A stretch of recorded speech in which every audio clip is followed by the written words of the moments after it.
staffing of ballot papers is an issue that I've been asked about. Will there be staffing of ballot papers, and how do we manage that risk? In case of fraud or attempts by voters to vote twice, the device, of course, will be able to alert us, thus barring the said person from voting twice. So if you can't vote twice, then you'll not have a chance to cast your vote, to vote more than once, which means you can only be entitled to the 6 ballot papers for the 6 respective positions. Individuals will not be able to vote in areas where they did not register as voters. The device will be in operation with a maximum of 24 hours battery. That is, the device itself has a battery power of 12 hours, and we have power backup lasting 12 hours. So issues of power reduction or malfunction will not be there. The device will bar any malpractice at the voting station, for it will be transmitting voter turnout from each polling station to our central database every 3 hours, thus showing the number of voters who have turned up. Once identified, the device will also show the period taken, capture the state of the election, the time of voting, polling center code, polling center label, number of registered voters in a polling station, and the number of authenticated voters. The IBC will therefore be able to monitor the number of authenticated voters and tally their votes cast. The passwords to access the device would only be issued to the authorized officers when the electoral materials are dispersed. So those are the measures in place insofar as that is concerned. I want to talk about identification of voters and crossing out the register at the polling station. The Commission has approved a procedure which includes the following. That's procedure on verification. The default method of voter identification is biometrics. So step number 1, the voter will place their finger on the KIMS fingerprint scanner. Number 2, the KIMS will then identify the voter by retrieving the image and the details. Once identified, the clerks will call out the name of the voter loudly. The voter proceeds to be issued with ballots. What happens in the event the voter cannot be identified using biometrics? In the event the voter's details are not retrieved using biometrics in the first instance, the clerk will allow the voter to make 3 attempts, a maximum of 3 attempts.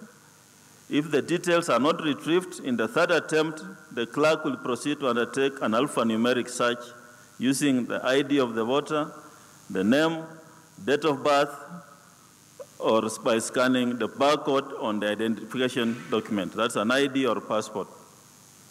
Where the voter may be identified using the biometric after the alphanumeric search, in which case the clerk should now revert to the default procedure. That is, once identified, the machine will demand that you put your finger, again for purpose of biometric because you have been identified. And in the event that you cannot be identified biometrically again, then you'll be allowed to proceed to vote using the 3rd step. That is, a form will be filled, signed by the agents for all the parties present, plus the presiding officer, plus the applicant, and that's the only time you'll now be allowed to vote using the complementary system. So all the steps are there.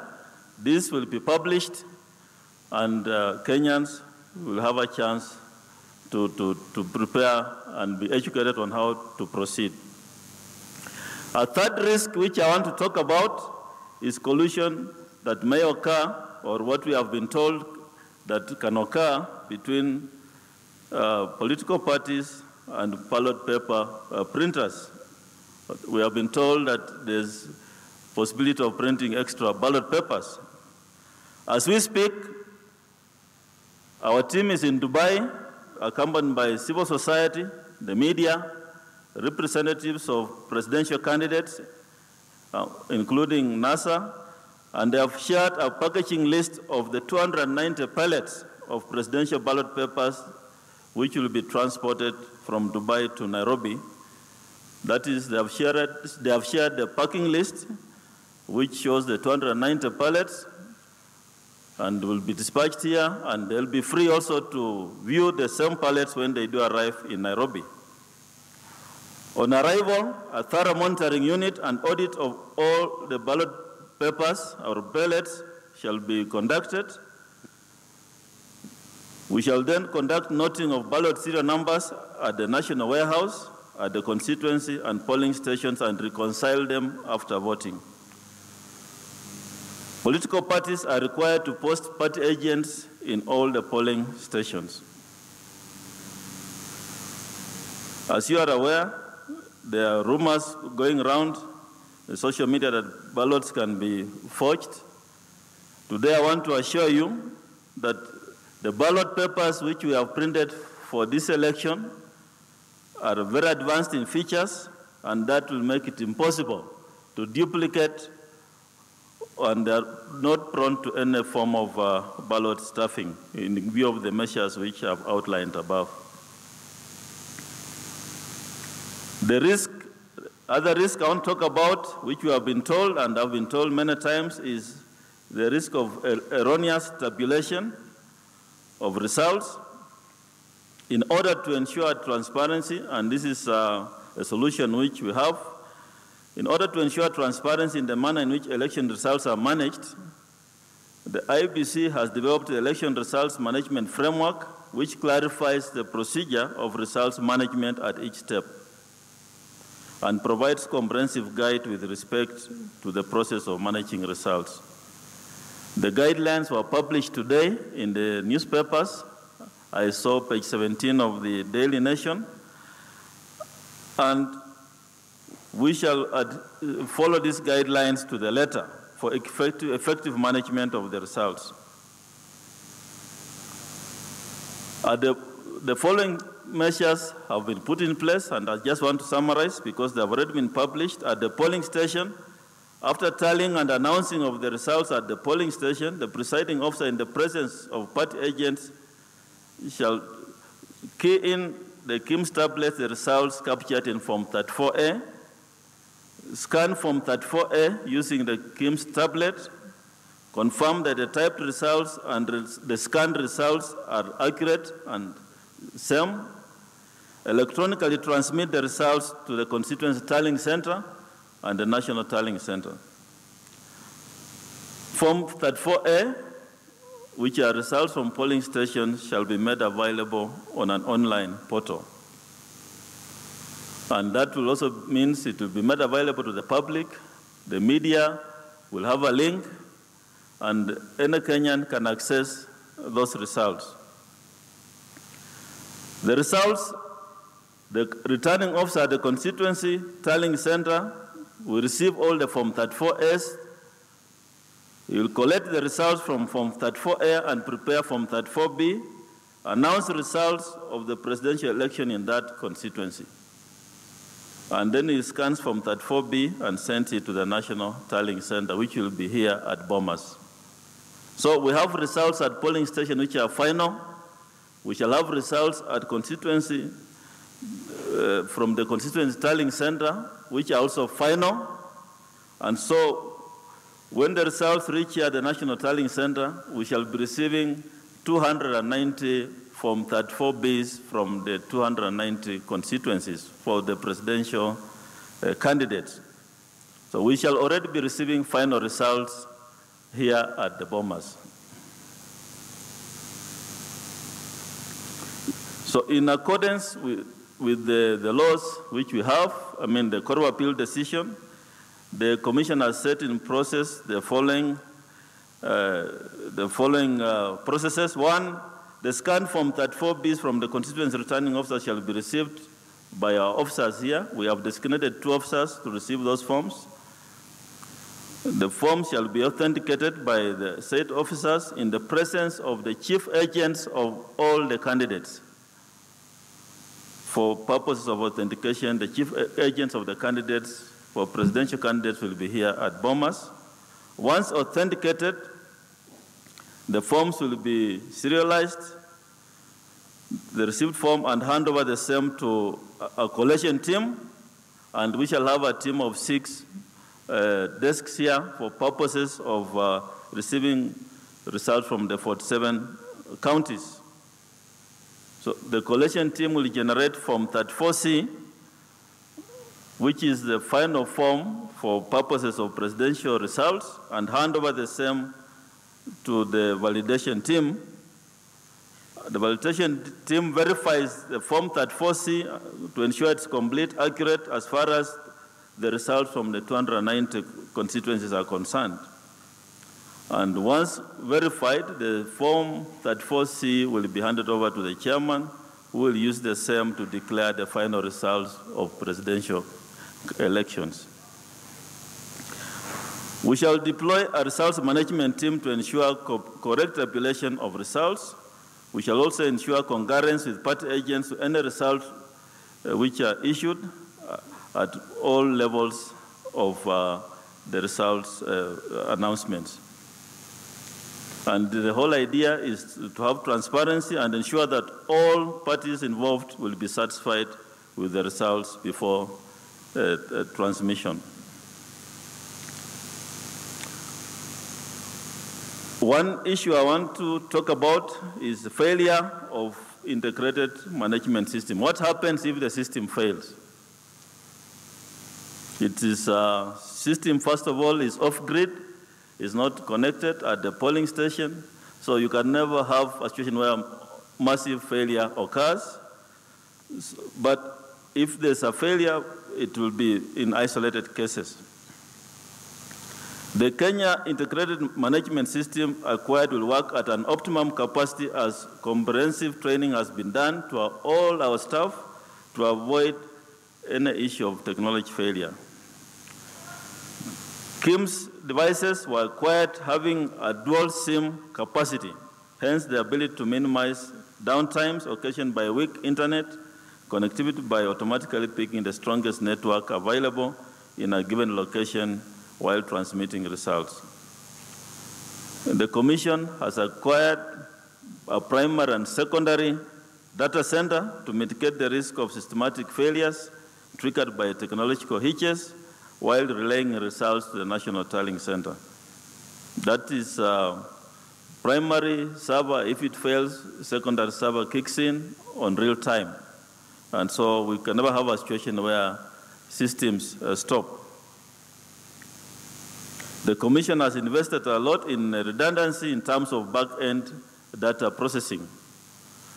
And the Commission has conducted testing, and simulation is going on, but the major exercise will be done involving all stakeholders, the media, the civil society, on the 31st of July this year.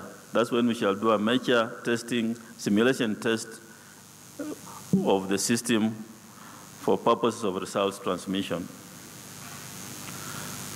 What happens in result transmission if there's failure due to network? And we have been told there are rumors that the internet may disappear on that day. Of course, those are unfounded rumors. But this is a serious risk which we cannot ignore as a commission.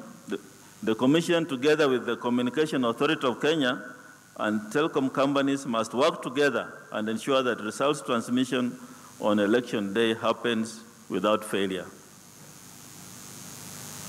In the previous occasion, we used one service provider, but this time the Commission has brought on board 3 service providers, the major service providers in the country, to ensure that there's a seamless transmission of results. And in areas where there's no internet or weak internet, the Commission has made provision for satellite transmission. We, of course, cognizant of eventualities, and we have also provided for satellite backup in all the 290 constituencies, tallying centers, and the 47 county tallying centers.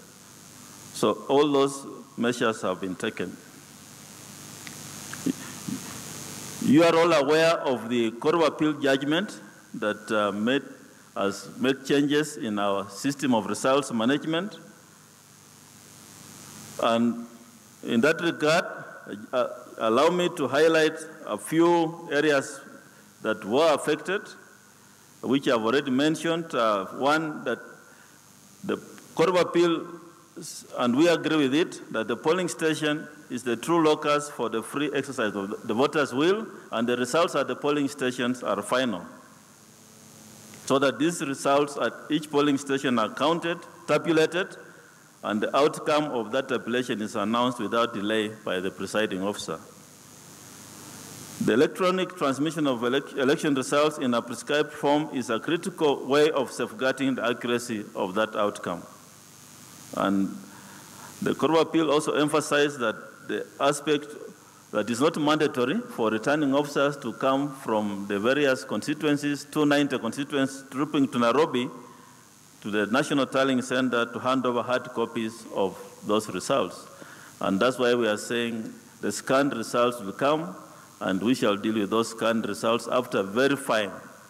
Verifying team will, of course, have the opportunity to ensure that these results have been sent from those particular returning officers, even if it means calling the returning officers, ensuring that the results are from those particular returning officers before the verification and announcement is made. So the role of the National Tallying Center is, of course, to verify that the winning candidate in the presidential election has obtained 50% plus one, and that the candidate has obtained at least 25% of the votes in at least the 24 counties. The results received from the returning officer cannot be changed or varied by the Commission at the National Tallying Center. And the same principle also applies to the returning officer at the constituency. He cannot change the results received from the presiding officer at the polling station. So those measures are there, and as a result of which, the Commission has put them in place. And as I mentioned earlier, the Form 34S, that is the form from the presiding officer at the polling station, will be filled and announced. Then the Form 34B will be filled at the constituency and announced, and then the National Tallying Center will proceed to complete the results and fill Form 34C and declare the winner. And the results, of course, will be accessed by all Kenyans before they reach here. The media will have them. The members of the public will have them. The political parties will have the results. So the role of the chairman is to announce the final results. But I've seen from the social media and many Kenyans saying we want the chairman to announce results from the constituents as they come.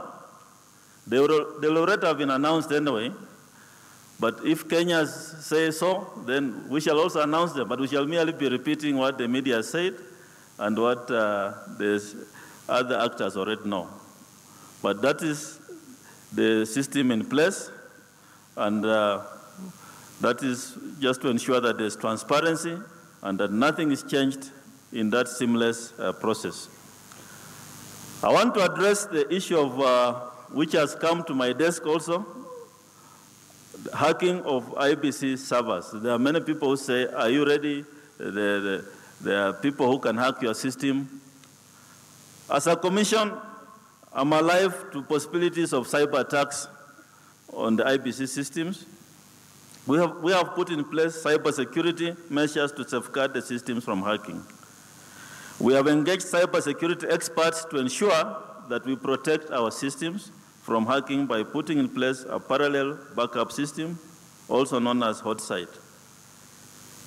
Any person found interfering with the systems will be dealt with by the full force of the law.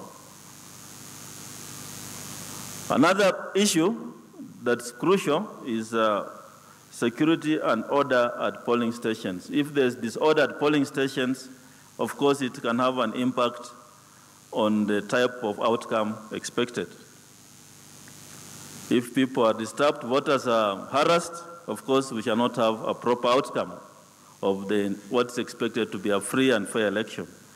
In collaboration with other agencies, including the National Police Service, Office of the Director of Public Prosecution, NCIC, IPOA, Office of the Registrar of Political Parties, and other agencies, the Commission is working to ensure that there's security and peace before, during, and after polling. We are involved in the training of police officers and special police officers who will be deployed during the general election. The training covers election security and election laws in general and election offenses in particular. And in that regard, the Commission shall deploy at least 2 security officers per polling station across the country. The role of these officers will be to secure election materials as well as maintaining order at the polling station. While working at the polling station, these officers will be under the leadership of the presiding officers. So it's not the police taking charge of polling stations, it is IBC and his team taking charge of the process, and the officers are under the command of the presiding officers at the polling stations, and respectively at the tallying centers, they are under the returning officers respectively. Without the staff, of course, we cannot do this. And when you have staff, the issue of transparency and accountability of staff is crucial. On election day, IBC will be deploying 360,000 members of staff, ranging from presiding officers, clerks, that's at the level of the polling station, to man our 40,883 polling stations. We shall also have our 290 returning officers at constituencies and their deputies, 47 county returning officers and their deputies, and other staff ranging from ICT to logistic staff and a whole range of them. Now, why do I talk about staff? Because they are crucial in the management of elections, and we have, as a commission, trained our staff starting 2 months ago on how to manage technology, how to manage matter selection in all areas. Our staff will be transparent. They will explain whatever processes are being done in relaying of results. We shall have live screens here at Bomas and in all the tallying centers countrywide, where results will be displayed. And therefore, by the time Bomas gets the results, Kenyans will already be knowing most of the results by that time. We have had meetings. I've spoken to our staff and reminded them that they have signed a code of conduct and they must live by that code of conduct. They have been trained and they know the consequences, that if they breach the code of conduct and the electoral offenses, they'll be prosecuted like any other Kenyan. And this time round, the Electoral Offences Act has very strict fines. In fact, I think the minimum fine is 1 million shillings and 1 year imprisonment. As a commission, we shall not protect a staff who make Kenyans not have a free, fair, and credible elections. And our staff are very cognizant of that fact. Spoiled votes. What happens in that area? As a commission, we want to ensure that we have as few spoiled votes as possible. And that's why Commissioner Margaret mentioned voter education, which is ongoing. It has been launched countrywide. We have 2 voter educators in our 1,450 county assembly wards. So in each of them we have 2 voter educators who have been recruited, trained, and deployed. We have a further 290 and 47 constituency and county voter education coordinators who have been deployed to ensure quality of voter education delivery. The Commission has deployed, produced and distributed information and education communication materials all over the country. The Commission staff are very much involved in this, and most of them have been on TV stations, radio and public gatherings, disseminating information related to voter education. All these activities are to ensure that voters are familiar with the voting process. And there's also a program targeting the youth insofar as voter education is concerned. So all these processes have been put in place to ensure that the country gets a free, fair election come the 8th of August this year. And there is no room for rigging the upcoming general elections slated on the 8th of August. On 20th of January this year, when I took oath of office, I made a commitment to you Kenyans that I'm equal to the task. My commission and staff under my leadership have worked every single day to ensure that we deliver a free, fair, and credible election. You can trust that IBC will do our part, and we have done our part to ensure that Kenyans get what they deserve. And I urge all of you to also do your part, for each of us have a role to play. To the politicians campaigning, please campaign peacefully. You are bound by the code of conduct. As a commission, we have our code of conduct enforcement committee, which is in place, and we shall not hesitate to crack the whip on those who cause violence, who want to destroy posters of their opponents and create insecurity in the country. To the media, both local and international, and also social media, please have responsible reporting and dissemination of information to the people of Kenya.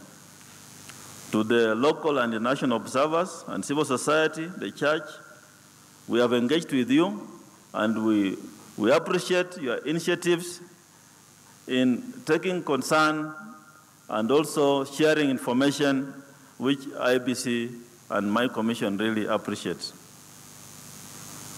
And to Kenyans, I urge you to turn up in large numbers to exercise your right to vote.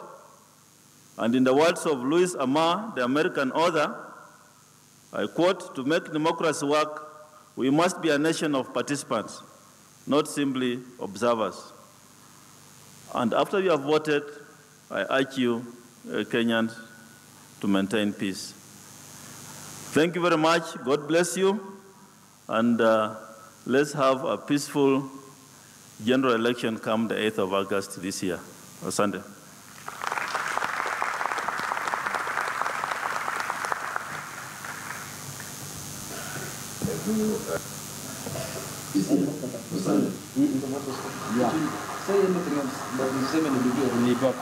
Yep.